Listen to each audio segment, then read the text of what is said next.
فرعون کو اس نے وہ خواب دیکھ لیا تھا کہ ایک ستارہ اٹھے گا اور پھر وہ گرے گا تو میری ساری سلطنت کو تباہ کر دے گا۔ نجومیوں سے اس نے پوچھ لیا، اس نے کہا کہ ایک بچہ پیدا ہوگا جو تیری سلطنت کو تباہ کرے گا۔ چاہیے تو یہ تھا کہ وہ توبہ کرتا، لیکن اس نے کیا کیا کہ اس نے بچوں کو قتل کرانا شروع کیا۔ یذبحون ابناءکم، ذبح کرا دیتا تھا تمہارے بیٹوں، اور بچیوں کو وہ زندہ رکھتا تھا۔ تو حضرت موسیٰ جب پیدا ہوئے تو ان کی والدہ نے پتہ کیا کیا، ان کو ایک صندوق میں بند کر کے دریا میں بہا دیا۔ اب دریا میں بہتے جا رہے ہیں تو ماں تھی تو پریشان بھی ہو گئی، ان کی ہمشیرہ کو کہنے لگی ذرا دھیان رکھنا کدھر جاتے ہیں۔ حضرت موسیٰ علیہ السلام دریا میں بہتے بہتے فرعون نے دریا کے کنارے مکان بنایا ہوا تھا۔ آپ کو پتہ ہے بادشاہوں کا ذوق ہوتا ہے، آج کل ہمارے جو حکمران ہیں انہوں نے اس کا نام فارم ہاؤس رکھا ہوا ہے، میرا فارم ہاؤس، اور پرانے زمانے میں لوگ ڈیرا کہتے تھے، تو اس نے بھی اس طرح کا فارم ہاؤس بنایا ہوا تھا۔ وہاں پہ حضرت موسیٰ علیہ السلام تیرتے ہوئے تابوت کے اندر، صندوق کے اندر جا رہے ہیں۔ فرعون اور ان کی بیوی حضرت آسیہ بے اولاد تھیں، بڑی تڑپ تھی بیٹے کی، وہ بھی وہاں کھڑی تھی۔ صندوق تیرتا ہوا آیا تو فرعون نے کہا کہ جاؤ پکڑ کے لاؤ دیکھو کیا ہے۔ جب وہ لے کے آئے تو آپ کی ہمشیرہ جو نگرانی کر رہی تھی پریشان ہو گئی کہ یہ تو اس کے ہاتھ لگ گئے، یہ تو اب مار ڈالے گا۔ لیکن جب خوبصورت اور چمکتا ہوا بچہ دیکھا تو بی بی آسیہ کہنے لگی یہ بنی اسرائیل کا ہے ہی نہیں، یہ تو پتہ نہیں کہاں سے بہتا ہوا یہاں آ گیا ہے، تم ایسے ہی چھوڑ، یہ پتہ نہیں کہاں سے ہے، رکھ نہ لیں۔ تو حضرت موسیٰ علیہ السلام وہ کہنے لگا نہیں انہی کے ہیں، موسیٰ علیہ السلام اسی کے ہیں۔ تو آسیہ کہنے لگی تیرے تو سر پہ بس بھوت ہی سوار ہو گیا، ہر وقت وہی لوگ تجھے یاد رہتے، یہ پتہ نہیں کہاں سے بہ کے آیا۔ اب رکھ لیا، مان گیا فرعون۔ آپ فرعون کے گھر میں جو اس لیے بچے مروا رہا تھا کہ میری سلطنت حضرت موسیٰ پیدا نہ ہو جائیں، تو اسی کے گھر میں پرورش پانے لگے، اسی کے گھر میں۔ اب عورتیں منگائیں گئی دودھ پلانے کے لیے، تو حضرت موسیٰ علیہ السلام کسی بی بی کا دودھ نہیں پیتے، تو آپ کی ہمشیرہ وہیں دائیں بائیں گھومتی رہتی۔ تو کہنے لگی جناب آسیہ سے کہ میں ایک بی بی کو جانتی ہوں، بڑی صاف ستھری ہے، مجھے امید ہے یہ بچہ اس کا دودھ پیے گا۔ تو فرعون کہنے لگا دوڑ کے لا، تو وہ اپنی والدہ کو لے کے آئیں تو حضرت موسیٰ نے فوراً دودھ پینا شروع کر دیا۔ فرعون کو پھر تھوڑا شک ہوا۔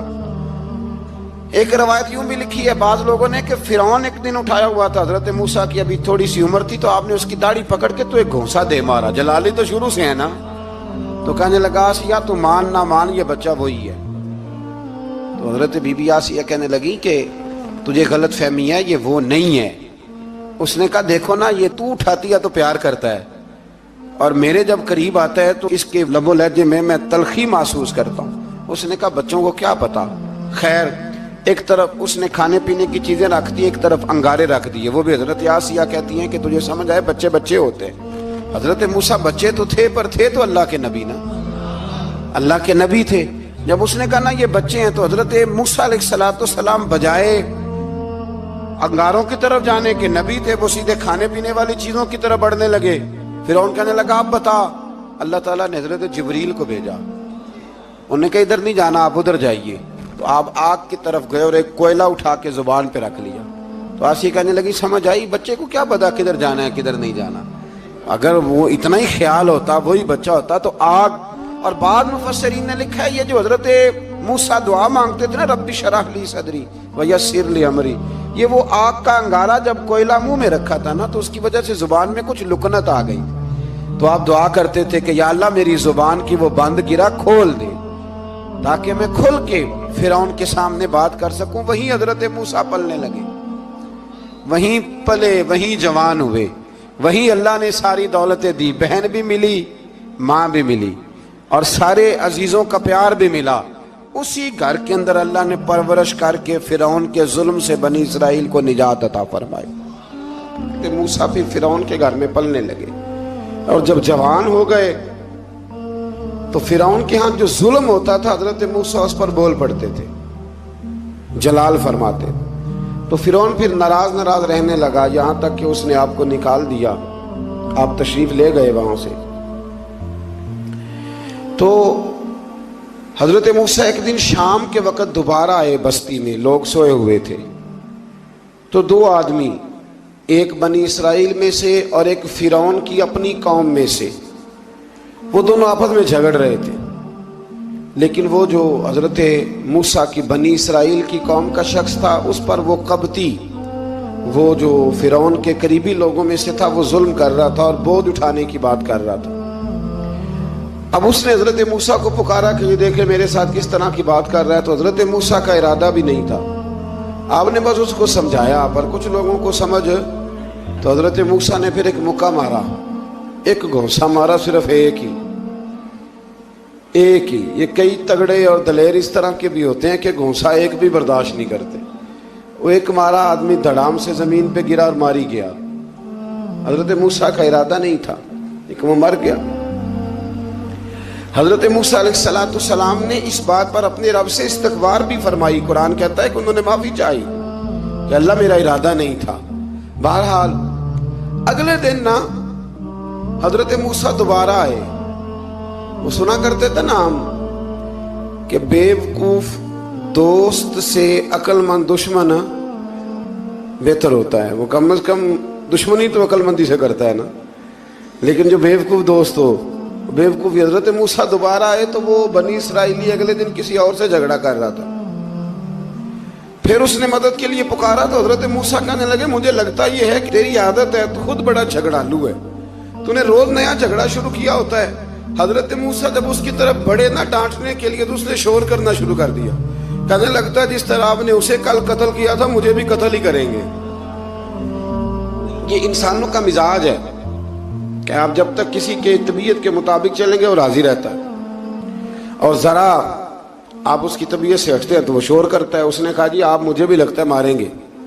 حضرت موسیٰ کلیم اللہ علی نبینا علیہ السلام کے بارے میں جب اس نے شور کیا تو بات پھر فرعون کے دربار تک گئی. وہ تو پہلے ہی بہانہ تلاش کر رہا تھا. اس نے کہا ڈھونڈو پکڑو اور معاذ اللہ شہید کریں گے. کسی نے آ کے خبر دی کہ آپ جہاں سے ہجرت کر جائیں، اس لیے کہ آپ کے لیے یہاں حالات درست. اور بھائی یہ چھوڑ دیا کریں بات کہ فلاں آدمی کے حق میں فلاں جگہ حالات کیسے خراب ہوئے. تو نبی کریم علیہ السلام مکہ چھوڑ کے کیوں آئے؟ حضرت موسیٰ علیہ السلام نے ہجرت کیوں فرمائی؟ یہ ایک ایسی عجیب بحث ہے جس کو لوگ بلا وجہ چھوڑ دیتے، بلا وجہ چھیڑ دیتے ہیں. اور بالخصوص ایک خاتون نے ایک دفعہ مجھے پیغام دیا تو میں بڑی اس کی بات سن کے مجھے عجیب لگا. وہ کہنے لگی کہ دوسری جگہ میری شادی ہوئی ہے، مجھے طلاق ہو گئی تھی، تو مجھے ایک تانا روز سننے کو ملتا ہے تو اتنی اچھی ہوتی تو وہاں نہ رہ لیتی. تو بھئی یہ کوئی تانے والی بات ہے؟ کوئی ضروری ہے کہ بیوی غلط ہوتی ہے تو طلاق ہوتی ہے؟ اللہ کے محبوب علیہ السلام کی دو صاحبزادیوں کو ابو لہب کے دو بیٹوں نے طلاق بھیج دی تھی. کس کی غلطی تھی؟ تو آپ کیا کہہ سکتے ہیں یہاں کیوں طلاق؟ تو اتنی جلدی بات تھوڑی کر دیں گے آپ، تھوڑی احتیاط فرمائیں بولنے میں. تو حضرت موسیٰ علیہ السلام وہاں سے نکلے اور آپ مدین کی طرف چلے گئے. مدین وہ علاقہ تھا جہاں فرعون کی حکومت کوئی نہیں تھی. حضرت موسیٰ جیسے ہی وہاں پہنچے تو ان کے اندر ایک جذبہ تھا، ظلم ہوتا نہیں دیکھ سکتے تھے. جب وہاں پہنچے تو انہوں نے دیکھا لوگ اپنے اپنے جانوروں کو گھاٹ پہ پانی پلا رہے ہیں اور دو خواتین ہیں وہ بالکل پیچھے کھڑی ہیں. تو حضرت موسیٰ کلیم آگے بڑھ کے کہنے لگے تم کیوں نہیں پانی پلاتی؟ تو وہ کہنے لگی ہمارا بھائی کوئی نہیں، باپ ہمارا بوڑھا ہے. اللہ اکبر. مجبوری یہ ہے، ہم ہیں بھی پردہ دار گھرانے کی، مجبوری ہماری یہ ہے کہ جب تک یہ سارے لوگ پانی پلا نہیں لیں گے اتنی دیر تک ہماری باری نہیں آئے گی. تو حضرت موسیٰ کلیم اللہ علیہ السلام فرمانے لگے اچھا یہ بات ہے تو جانور مجھے دو. وہ ہو یہ رہا تھا کہ چونکہ مرد پانی پلا رہے تھے تو اور جتنے بھی مرد آتے جاتے تھے وہ گھستے جاتے تھے اور عورتیں بیچاری کھڑی تھیں. حضرت موسیٰ جھٹ سے آگے بڑھے، پیچھے ہٹو. ان دو خواتین پاک باز عورتوں کے جانوروں کو پانی پلایا اور پھر آپ دوبارہ وہیں بیٹھ گئے. وہ بیویاں جلدی جلدی گھر گئیں، جا کے اپنے والد سے کہنے لگی ابا جی کمال ہو گیا، اس بستی میں ایک ایسا آدمی ملا ہے جو عورتوں کی طرف دیکھتا ہے تو نیکی کرنے کے لیے آگے بڑھتا ہے، جو مجبور اور بے کس کے لیے اچھے جذبات رکھتا ہے. فرمایا جلدی لاؤ، کچھ مفسرین اور طرف بھی گئے ہیں، لیکن جمہور نے لکھا ہے کہ وہ حضرت شعیب علیہ السلام تھے۔ حضرت شعیب نے گھر بلایا، اپنی ایک بیٹی کو بھیجا، فرمایا بیٹے بلا کے لاؤ۔ وہ جب گھر آئے تو آپ فرمانے لگے آپ میرے ساتھ اجرت طے کر لیں، 8 سال یا 10 سال آپ میری بکریوں کو چرائیں، میرے گھر میں رہیں۔ اور پھر فوراً ہی فرمانے لگے اگر آپ ہمارے گھر میں رہیں گے، دیکھ بھال کریں گے، تو میں اپنی ایک بیٹی کا نکاح بھی آپ کے ساتھ کر دوں۔ تو 8 سے 10 سال حضرت موسیٰ نے وہاں قیام فرمایا۔ اور پھر جب آپ کا نکاح ہو گیا تو آپ اپنی بیوی کو لے کے مصر کی جانب جا رہے تھے، تو رستے میں نا ٹھنڈ زیادہ ہو گئی، تو اپنی زوجہ سے کہنے لگے وہاں آگ جل رہی ہے، میں تیرے لیے آگ لے کے آتا ہوں تاکہ تو تاپ سکے، گرمی حاصل کر سکے۔ وہاں گئے تو درخت سے آواز آئی موسیٰ میں تیرا رب ہوں۔ درخت سے آواز آئی موسیٰ میں تیرا رب ہوں۔ اور حضرت موسیٰ کلیم اللہ کو وہاں وحی آنی شروع ہوئی، وہاں وہی اللہ تعالیٰ نے انہیں وہ عصا عطا فرمایا جو پھر بعد میں اژدہا بنتا تھا۔ رب کریم نے وہیں حضرت موسیٰ کلیم کو وہیں ید بیضا عطا فرمایا۔ اپنا ہاتھ گریبان میں ڈال کے نکالتے تھے تو چاند اور سورج کی طرح روشنی دیا کرتا تھا۔ ید بیضا لیے بیٹھے ہیں اپنی۔ میں کبھی کبھی کہا کرتا ہوں کہ مولا کے دینے کے انداز بڑے انوکھے ہیں۔ بھائی یوسف کو کنویں میں پھینکتے ہیں تو اللہ مصر کا حکمران بنا دیتا۔ تو پھر حضرت موسیٰ وہاں سے واپس آئے اور آ کر کے آپ نے دوبارہ وہ سارا نظام زندگی شروع فرمایا۔ موسیٰ علیہ السلام نے ان کو دعوت حق دی اور کہا کہ میں تمہارے پاس واضح نشانیاں لایا ہوں، بنی اسرائیل کو میرے ساتھ بھیج دو۔ فرعون نے معجزات پیش کرنے کے لیے کہا تو حضرت موسیٰ علیہ السلام نے اپنا عصا زمین پہ ڈالا، اپنا عصا، اپنی چھڑی، اپنا ڈنڈا زمین پہ ڈالا تو وہ ایک واضح اژدہا بن گیا۔ پھر حضرت سیدنا موسیٰ علیہ السلام نے اپنا ہاتھ گریبان سے نکالا تو وہ دیکھنے والوں کے لیے روشن ہو گیا، ہاتھ کے اندر نور پیدا ہو گیا۔ ید بیضا لیے بیٹھے ہیں اپنی آستینوں میں۔ فرعون کے سرداروں نے حق کو قبول کرنے کی بجائے اسے جادو قرار دے دیا اور کہا کہ یہ تمہیں اپنے ملک سے نکالنا چاہتا ہے۔ انہوں نے کہا اس معاملے کو ذرا ڈھیل دو اور جادوگروں کو جمع کرو۔ جادوگر آئے، انہوں نے فرعون سے کہا کہ ہم حضرت موسیٰ کے مقابلے میں جادو تو دکھائیں گے معاذ اللہ، لیکن اگر ہم غالب آ گئے تو پھر ہمارا انعام کیا ہوگا؟ سودا پہلے طے کرنا ہے، کیا انعام ملے گا؟ اس نے کہا کہ اگر تم غالب آ گئے تو میں تمہیں اپنا قریبی بنا لوں گا۔ بادشاہوں کا قریبی ہونا بھی تو بڑی بات ہے نا، لوگ بڑے پاپڑ بیلتے ہیں قریبی ہونے کے لیے، اور یہ جو قریبی ہوتے ہیں نا، بالخصوص جو بادشاہوں کے قریبی ہوتے ہیں، بادشاہوں کی تباہی کا سبب بھی یہی لوگ ہی بنتے ہیں۔ یہ ان کو روز خبر دیتے ہیں کہ سب اچھا ہے، سب اچھا ہے، اور دنیا کے زیادہ تر حکمران انہی لوگوں کی وجہ سے تباہ ہوتے ہیں کیونکہ ان کا خود عوام سے رابطہ نہیں رہتا۔ اگر وہ خود عوام کے ساتھ ڈائریکٹ رابطہ کریں تو شاید انہیں اچھی اور صاف ستھری چیزیں سمجھنے کو مل جائیں۔ خیر، جادوگروں نے جب کہا ہمیں کیا دو گے تو اس نے کہا تمہیں قریبی بنا لوں گا۔ جادوگروں نے موسیٰ علیہ السلام سے کہا کہ آپ پہل کریں گے یا ہم پہل کریں؟ تو موسیٰ علیہ السلام نے کہا تم پہل کرو۔ جب جادوگروں نے اپنی رسیاں زمین پہ ڈالیں تو لوگوں کی نگاہوں کو سحر زدہ کر دیا، جادو کر دیا اور انہیں ڈروا دیا۔ انہوں نے کہا یہ تو بڑا جادو لے آئے۔ تو اللہ تعالیٰ نے حضرت موسیٰ علیہ السلام کو حکم دیا کہ آپ بھی اپنا عصا زمین پہ ڈالیں۔ ان کی رسیاں سام بن گئی تھی نا، دراصل وہ سام بنی نہیں تھی، لوگوں کی آنکھوں پر جادو ہو گیا تھا، انہیں سانپ نظر آ رہا تھا۔ فرمایا آپ بھی اپنا عصا زمین پہ ڈالیں۔ وہ عصا سام بنا اور جادوگروں کی ساری چیزوں کو نگل ہی گیا۔ ان کی بہت ساری رسیاں سانپ بنی تھی، ان کا ایک ہی عصا سانپ بنا اور سب کو نگل گیا۔ اس طرح کے معجزے کی حقانیت اور جادوگروں کا بطلان ثابت ہوا اور فرعونی رسوا ہو گئے۔ جادوگر سجدے میں گر گئے اور اللہ پر ایمان لے آئے۔ فرعون نے انہیں دھمکی دی کہ تم میری اجازت کے بغیر ایمان لے آئے ہو، میں تمہارے ہاتھ اور پاؤں مخالف سمت سے کاٹ دوں گا، یعنی الٹا ہاتھ کاٹ دوں گا، سیدھا پیر کاٹ دوں گا، میری بغیر اجازت ایمان لے آئے ہو، اور تمہیں سولی پہ بھی چڑھوا دوں گا۔ انہوں نے کہا کہ ایمان لانے کی پاداش میں تم ہمیں سزا دینا چاہتے ہو؟ پھر انہوں نے اللہ تعالیٰ سے صبر اور استقامت کی دعا کی۔ اس کے بعد فرعون نے بنی اسرائیل کے بیٹوں کو قتل کرنے کی اور بیٹیوں کو زندہ چھوڑنے کا حکم دے دیا۔ موسیٰ علیہ السلام نے قوم کو صبر کی تلقین کی اور کہا کہ نیک انجام اہل تقوی کے لیے۔ یہاں ایک لطیف بات ہمارے صوفیاء نے بھی لکھی ہے۔ صوفیاء کہتے ہیں کہ فرعون نے کلمہ نہیں پڑھا پر جادوگر کلمہ پڑھ گئے۔ وہ کس طرح کلمہ پڑھ گئے؟ تو کہنے لگے دراصل انہوں نے آتے ہی حضرت موسیٰ کا ادب بڑا کیا تھا۔ جادوگر حضرت موسیٰ کے مقابلے میں آ کے بھی ان سے کہتے ہیں کہ رسیاں آپ پہلے ڈالیں گے کہ ہم ڈالیں؟ آپ اصحاب پہلے رکھیں گے کہ ہم رکھیں؟ تو اتنا سا ادب کیا تو رب کریم نے فرمایا جو نبی کا ادب کرے وہ بے ایمان نہیں رہ سکتا۔ جو نبی کا ادب کرے وہ بے ایمان نہیں رہ سکتا، اور جو نبی کی بے ادبی کرے وہ ایماندار نہیں رہ سکتا۔ ختم ہو گئی بات۔ یہاں ہمارے صوفیاء نے یہ بات لکھی ہے کہ چونکہ انہوں نے آتے ہی کہا تھا کہ آپ پہلے ڈالیں گے یا ہم پہلے ڈالیں، تو حضرت موسیٰ سے انہوں نے پوچھ لیا، نبی کے پوچھے بغیر پہل نہیں کی تو اللہ نے انہیں ایمان کی دولت عطا کر دی۔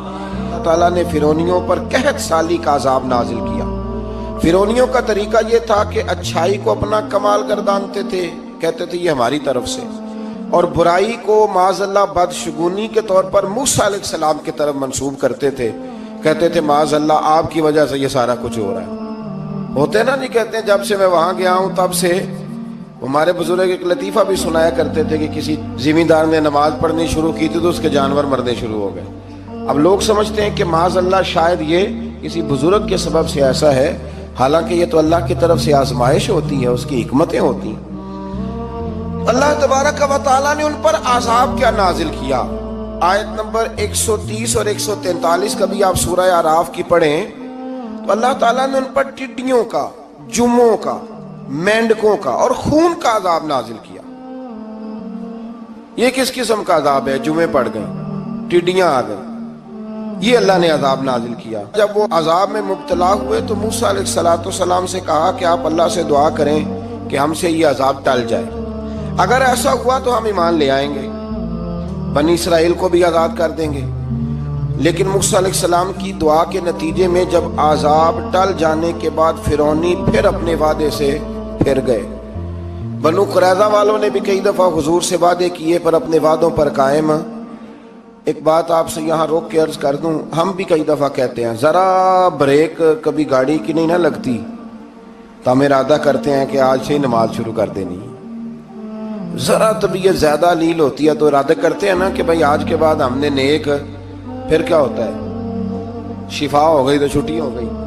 یہ طریقہ درست نہیں، یہ تو کفار کا طریقہ بیان کیا نا قرآن پاک نے۔ یہاں فرمایا جب اللہ تبارک و تعالیٰ نے انہیں نجات دے دی تو اپنے وعدے سے مکر گئے، تو پھر اللہ تبارک و تعالیٰ نے بنی اسرائیل کو سمندر پار کر کے ایسی قوم کے پاس پہنچا دیا جو بتوں کی پرستش کرتی تھی۔ وہ تو بچ گئے لیکن فرعونی سارے دریا کے اندر غرق ہو گئے۔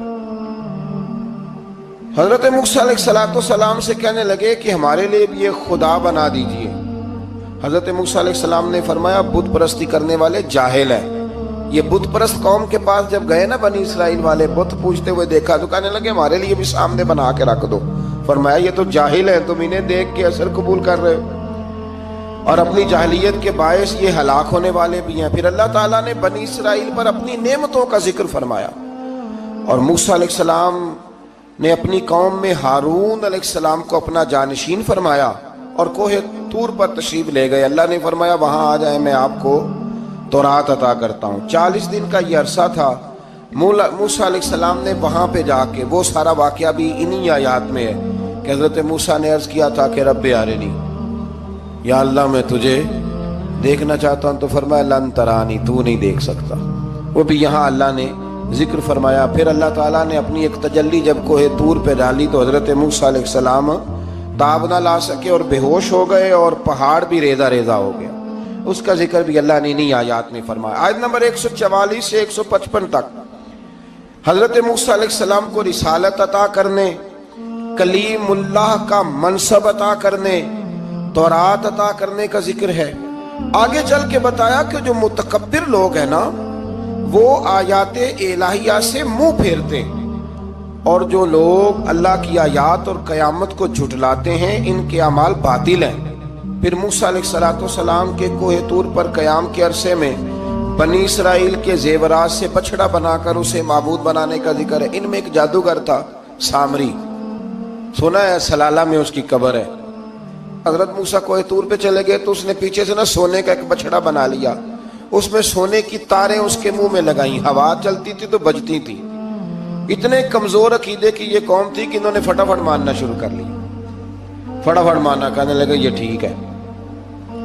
چنانچہ موسیٰ علیہ السلام جب واپس آئے تو قوم پر غصے اور افسوس کا اظہار فرمایا اور کہا میرے پیچھے تم نے ایسا برا کام کیا ہے۔ انہوں نے تورات کی تختیاں بھی زمین پہ ڈالی اور اپنے بھائی ہارون علیہ السلام کا سر پکڑ کے اس سے جواب طلبی کی۔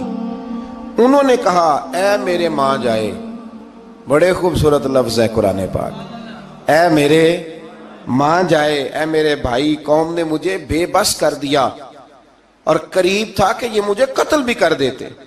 اب آپ مجھ پر سختی کر کے دشمنوں کو ہنسنے کا موقع نہ دیں، کبھی بھی دشمنوں کو اپنے اوپر ہنسنے کا موقع نہ دینا چاہیے۔ پھر آیت نمبر 151 میں موسیٰ علیہ السلام کی دعا اور کلمات استغفار کا ذکر ہے۔ آگے چل کے بتایا کہ غصہ ٹھنڈا ہونے پر موسیٰ علیہ السلام نے تورات کی تختیوں کو اٹھایا جن کی تحریر میں اللہ سے ڈرنے والوں کے لیے ہدایت اور رحمت کی بشارت تھی۔ آیت نمبر 156 سے لے کر 158 تک میں موسیٰ علیہ السلام کی دعا کا ذکر ہے، جس میں انہوں نے اپنی قوم کے لیے اللہ تعالیٰ سے دنیا اور آخرت کی بھلائی مانگی۔ اللہ تعالیٰ نے فرمایا یہ کامل نعمت میں ان لوگوں کو عطا کروں گا جو ایمان کے ساتھ تقوی بھی اختیار کریں گے، یہ انہیں ملے گی نعمت، اور پھر وہ زکوٰۃ دیں گے اور اس عظیم رسول یعنی نبی کریم صلی اللہ تعالی علیہ وآلہ وسلم کی وہ پیروی کریں گے۔